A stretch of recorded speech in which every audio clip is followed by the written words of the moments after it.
Morning, Mike. Happy Jubilee. You look wonderful in your tie and your backdrop. Thank you very much indeed. Isn't it great that all these migrants want to come and help Her Majesty spend the Jubilee weekend together? I mean, it seems like there's more and more of them coming every single day.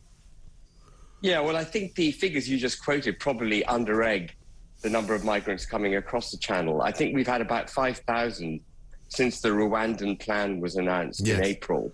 And you know, you're bound to get more coming across in the warmer months. So I think we're going to be looking at another 30 to 40,000 probably for the year by the time we're through with it. Yeah. But the thing that strikes me is that if the Rwandan plan, if the aim of the Rwanda plan was to deter people coming across the Channel, it's not actually working, is it? Because since they announced it, we've had record numbers coming across again. And this is something the United Kingdom simply can't sustain. You know, we've got to stop this movement of people illegally, I emphasize illegally, across the Channel. Last year, we had 1 million new immigrants into the United Kingdom. That is a city the size of Manchester. How can the United Kingdom sustain this? You know, we just can't go on like this. No, we absolutely can't. And you and I have had many conversations about this, Ben. I mean, so far, you have been proved correct and I have been proved wrong, because I said the Rwandan plan would work. I thought it would be a deterrent, even just by existing. Clearly, that's not going to happen. But if they do start actually sending people there, I still think it could be a deterrent, because it has worked elsewhere. Problem is, it's very difficult to know whether to believe that it will ever happen, because we've now been told letters are being sent out to people. I mean, I'm not quite sure how you send letters to people who you don't know exist, because many of the people who have come here have no identification whatsoever. They're stuck in some hotel somewhere in the middle of nowhere. I mean, how do you write to them exactly? Well, it's a really good point you make, and the reason we know about the letters is because they've been leaked to the press. Yeah. And the reason I reckon the reason the letters were written and leaked to the press is the same reason that we've recently had a debate over the return to imperial standards, why we recently had Rees-Mogg talking about a bonfire of EU regulations, why we recently had the government declaring that it was going to sack 20% of the civil service. This is all what I would call, it's too early in the day to call it what I would normally call it, but this is Boris, vintage sort of Boris playing the news cycle, getting out stories to his base that he thinks his base are going to like, and then actually not delivering. Yeah. And, you know, we're now told that the first migrants will make their way to Rwanda on the 14th of June. Well, I happen to know that the legislation that enables them to do it isn't effective till the 28th of June. So how are they going to get flags out on the 14th? Yeah. They can't even make up their spin properly.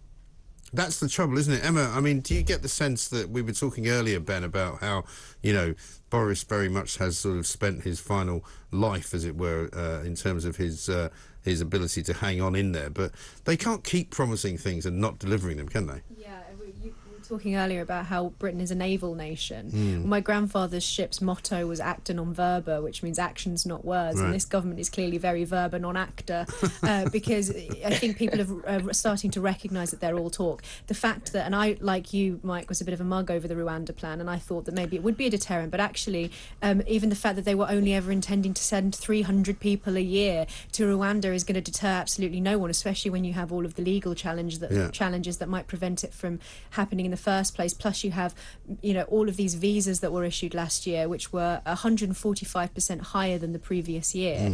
The government is doing absolutely the opposite to what it's saying in terms of getting a hold on immigration.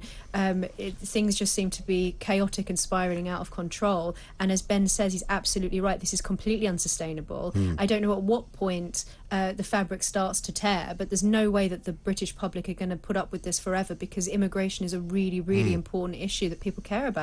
It's a massive issue. I'm pretty sure that Emma Webb just called me a mug there, Ben, but, so I'm going to gloss over that, obviously, for obvious reasons. But, I mean... But, you know, we all fall for it, Mike. Well, because we want it to happen. But we thought we want it to happen. When I read the headlines yesterday, first deportations to take place on the 14th of June, I thought, great, Mike might be right. I might be wrong. Mike might be right.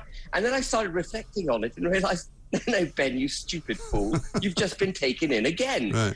And, you know, as Emma says, even if you deport 300 people, I think they're slated to send 60 or something on the 14th of June. We've had 5,000 since April. Yeah. Statistically, you're going to get through. that's not a deterrent. No. You know, it's... And one of the questions that a lot of people ask is about organisations like Serco, who I saw. Funnily enough, I was at Gatwick Airport the other day, and I went past a big building that had Serco written on it, and I thought, oh, hello, this is where all the money's going, because there's no incentive for people like Serco to stop processing these illegal migrants, because they're making billions out of the deal. No, exactly. I mean, all the incentives are skewed the wrong way, including the $250 million we paid France to try and get them to honour their international arrangements to keep these people from leaving their shores in the first place. But if you're the French and the Brits are prepared to pay you 50 million quid a year to do something, you want that problem to subsist, don't you? Because you're going to go on getting 50 million quid a year. You know, so none of it's working. There is only one way to take control of this problem. And it's simple. It doesn't require any change in the law. It requires the British government to develop a bit of a stiff upper lip, and that is to prevent these people from entering our waters in the first place. That is what border control is. People don't like having it said because they worry about, you know, a fracas in the sea, people getting hurt, potentially drowning. But that won't be our responsibility. That'll be the responsibility of these people who've chosen to take this incredibly dangerous journey across the channel. We've got to start simply enforcing our borders. And that starts, as far as these illegal immigrants coming across the channel are concerned, in the channel itself, not on our shores, not by convoluted schemes that lawyers are going to challenge and cost the country a fortune. We've got to stop them from entering the UK in the first place. No, I think you're absolutely right. Thank you, Ben, very much indeed. Ben Habib, former Brexit Party MEP and businessman. I mean...